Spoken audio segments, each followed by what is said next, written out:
My blueberry cobbler with pie crust recipe is easy and delicious. With a thick, juicy filling and a crispy, crunchy crust, this old-fashioned southern dessert is going to be amazing. Let's go over the ingredients. Here in this pot, I have 24 ounces or 3 cups of blueberries, 680 grams. I'm using frozen wild blueberries, but you can use fresh, regular blueberries, fresh wild, frozen regular, whatever you have, as long as it's 24 ounces in total. To the blueberries, I'm going to add 3/4 of a cup of white sugar, 160 grams, a 1/4 cup of light brown sugar, 60 grams, 2 tablespoons of lemon juice, 1 teaspoon of lemon zest, 1/8 of a teaspoon of salt, and 1/2 cup of water. Later on, I'm going to make a cornstarch slurry with 2 tablespoons of water and 2 tablespoons of cornstarch, 20 grams. You're also going to need 2 9-inch pie crusts. As always, I'm using homemade crusts, but you can use ready-made refrigerated ones, whatever you want. And on top of the cobbler, before I put it into the oven, I'm going to sprinkle on 1 tablespoon of white sugar and 1 tablespoon of light brown. My 8x8 casserole dish is over here. I'm going to butter it later. So everything is ready to go. The first step in this blueberry cobbler with pie crust recipe is making the filling on the stovetop. So like I said, I have my berries in the pot. If you're using fresh blueberries, just put them into the pot. Or if you're using frozen ones like I am, you don't have to thaw them, just put them into the pot. Since we're cooking the berries, doesn't matter if you start off with fresh or frozen ones. The only difference is that if you have frozen berries like I do, it's going to take a little bit longer to come to a boil, but other than that, it's the same. So I'm going to add all the ingredients for the filling right now. The white sugar, 3/4 of a cup, and a 1/4 cup of light brown.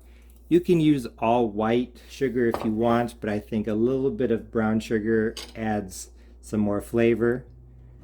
2 tablespoons of lemon juice, using freshly squeezed. And then, like I said, 1 teaspoon of lemon zest. This was a pretty big lemon, so this is probably actually 1 1/3 teaspoons, but 1 teaspoon is fine. If you don't have lemon zest, then I would use 1/2 teaspoon of lemon extract, and then the 1/2 cup of water. I know it looks weird adding water to the berries, but if you don't add any water at all, then they'll probably burn. So I'm just going to stir these ingredients together. I almost forgot to add the salt. 1/8 of a teaspoon. So now I'm just going to mix everything together. Turn the heat on to high. And I'm just going to stir as this comes to a boil. You don't have to stir without stopping, but stirring frequently, more often than not, is a good idea. So when these blueberries come to a boil, I will bring you back. As you can see, my blueberries have started to boil, and it took about 10 minutes. So now I'm going to turn down the heat to medium from gas mark 6 out of 6 to 3 out of 6. And I am going to continue cooking them for 10 more minutes. And just as before, I'm going to stir almost constantly. My blueberries have been cooking on the stove on medium heat for 10 minutes. And as you can see, they've reduced down a good amount. So now I'm going to add the cornstarch slurry. So like I said, 2 tablespoons of water, 2 tablespoons of cornstarch. I'm just going to mix them together. I'm not adding the cornstarch directly to the blueberries because cornstarch does not like to be added to hot liquids. You have to add it to room temperature or cool water just from the faucet.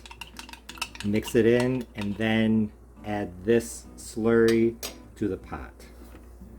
So the heat's still on. I'm just gonna pour it in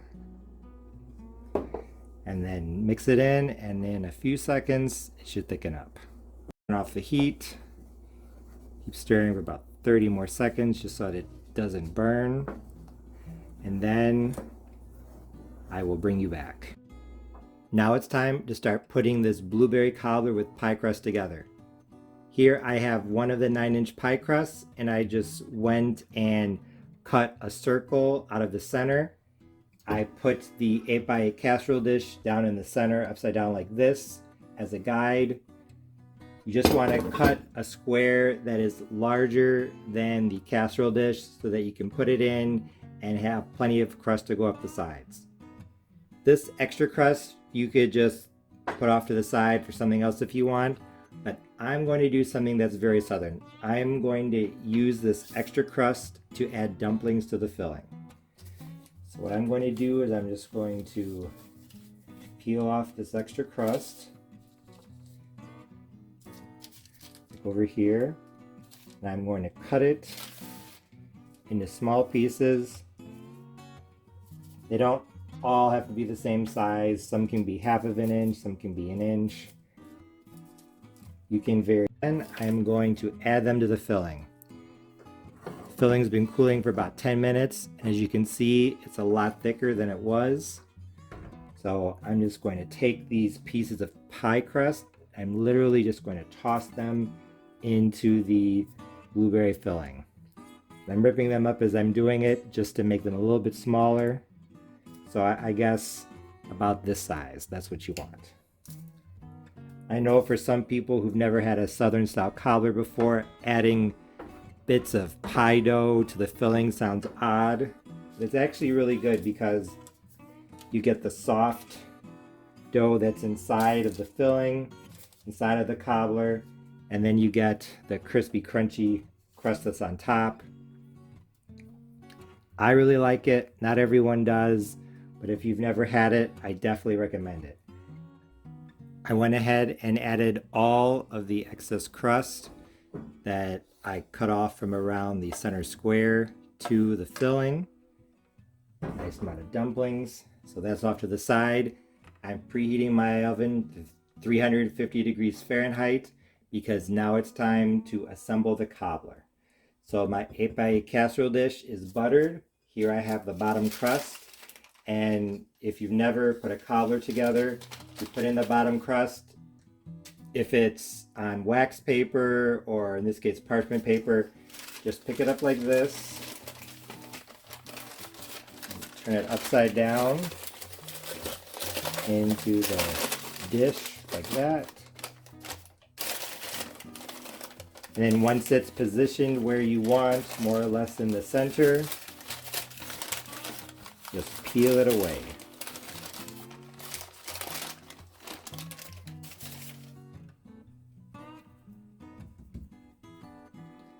Now you can use a knife if you need a little bit more, say over here, peel off and then put some over here. Just adjust it as needed. This is supposed to be an easy southern style cobbler, nice and rustic. I want this to be a little bit more even, so I actually got the second 9-inch pie crust. I'm gonna use some of it. Might have to do this, depends on how perfect you want your bottom crust to be, I guess. One thing I wanted to say is make sure you keep your pie crust in the refrigerator because it's a lot easier to work with cold crust than warm crust. So after I laid out the crust to show you the ingredients, I put it right back into the refrigerator because, like I said, I knew it would be a lot easier to work with. Now that I'm done putting the bottom crust into the dish, I'm going to par bake it. So here I have a fork and I'm just going to prick it maybe 10 times or so. And then I'm going to bake it empty at 350 degrees Fahrenheit for 5 minutes. What this is going to do is it's going to make the bottom a little bit harder so that when I add the filling and bake it, it won't get soggy. Here's my oven, and poking it maybe 8 to 10 times, that's going to prevent air bubbles from forming and making the crust uneven. Like I said, I'm going to put this in for 5 minutes and then I will be ready to get on with the recipe. Now it's time to finish assembling the blueberry cobbler. Here I have the filling, and I'm just going to pour it into the par baked bottom crust. And then make sure to shake it or smooth it out just to distribute the filling evenly. And now for the top crust. You could put on a solid top, but usually with cobblers, I like to do a lattice top. So here is the second crust. I'm just cutting off the side so that I have a square in the middle. I already cut off some around here to finish making the bottom. And now I'm just going to cut strips. I would say they're about 1/2 inch to 1 inch thick.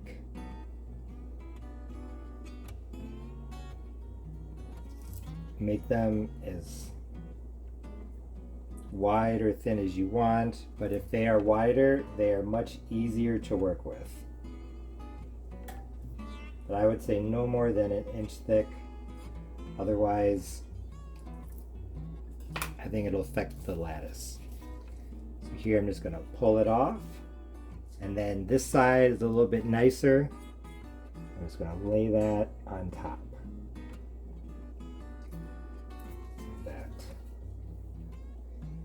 And as I said before, make sure that you keep your crust in the refrigerator because it's a lot easier to handle when it is cold. In terms of spacing, I'm just going 1 strip thickness away from the previous strip. And I could put in a little bit of crust over there. I really like pie crust, I'm sure you can tell. A little thin strip over here.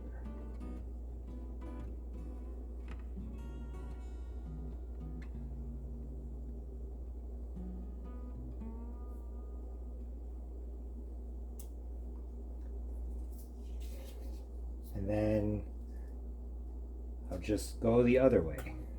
So it's a crisscross.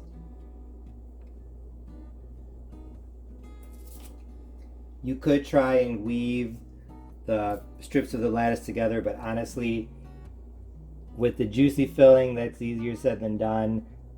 I think it's not really worth it unless you have a really thick crust. I use a thin crust.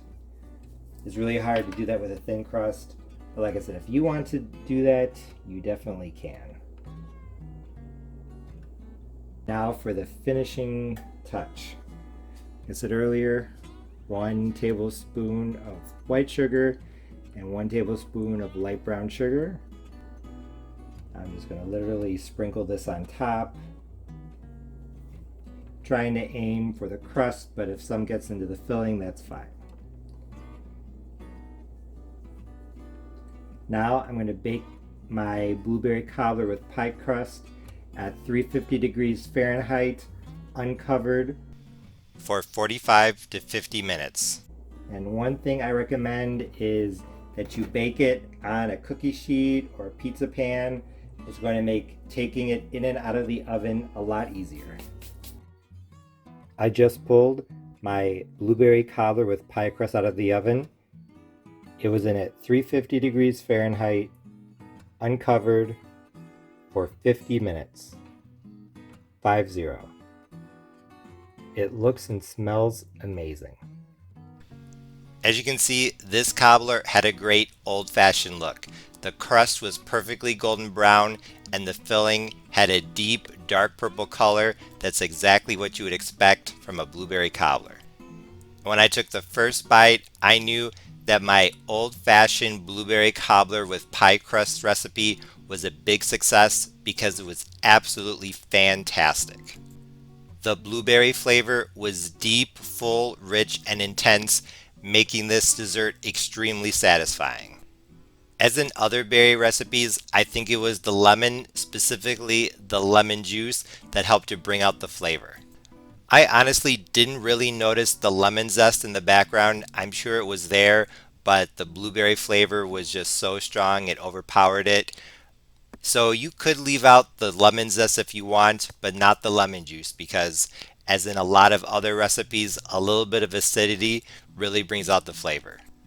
The pie crust tasted great as well, and it combined very nicely with the blueberry filling, and the extra sprinkling of sugar on top was a perfect finishing touch because it added not only a little bit of extra sweetness but also a nice crunch. Speaking of texture, one thing I really liked about this cobbler, and that you can see now that I have cut a slice, is that the filling was juicy without being runny. In my opinion, one of the differences between a pie and a cobbler is that a cobbler is a little bit juicier. And with this southern blueberry cobbler with pie crust recipe, I think I did a good job of making the filling juicy without being watery or so runny that when you slice and serve the cobbler, everything falls apart.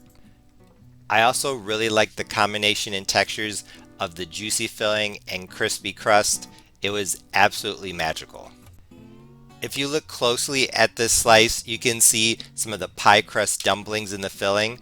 I know those are kind of controversial, so if you want to leave them out, you can, but I liked having that little bit of extra texture in the filling. Another great thing about this cobbler recipe is that you can use either fresh or frozen berries. And if you use frozen blueberries, you can make this cobbler at any time of the year. One thing that I did want to mention is that, as I said at the beginning of the video, I used wild blueberries. You can definitely use regular blueberries in this recipe, fresh or frozen, without changing the recipe at all, but if you've never had wild blueberries, I suggest you give them a try. They're smaller, but a lot more flavorful. They have a stronger blueberry flavor, if that makes sense. So whether you're making pies, cobblers, jams, jellies, you are going to get a lot more flavor with the wild ones. You probably won't be able to find them fresh in the grocery store, so that's why I use frozen. Like I said, you can use regular fresh blueberries if you want, but if you're looking for the maximum amount of flavor, frozen wild blueberries is probably the way to go. Honestly, there really isn't anything I would change about this recipe. I thought it was pretty much perfect. I actually already have this recipe here on my channel, but I wanted to make it again and try a few tweaks, and I thought it was perfect. The only changes I would make to the recipe would be leaving out the lemon zest and using all white sugar in the filling just to see how that would turn out. But like I said, this old-fashioned blueberry cobbler with pie crust and dumplings was phenomenal. It was super flavorful, super juicy, exactly what a southern style cobbler should be. If you're looking for a great dessert for the summer or at any time of the year, this is one you should try. As always, thanks for watching. See you next time.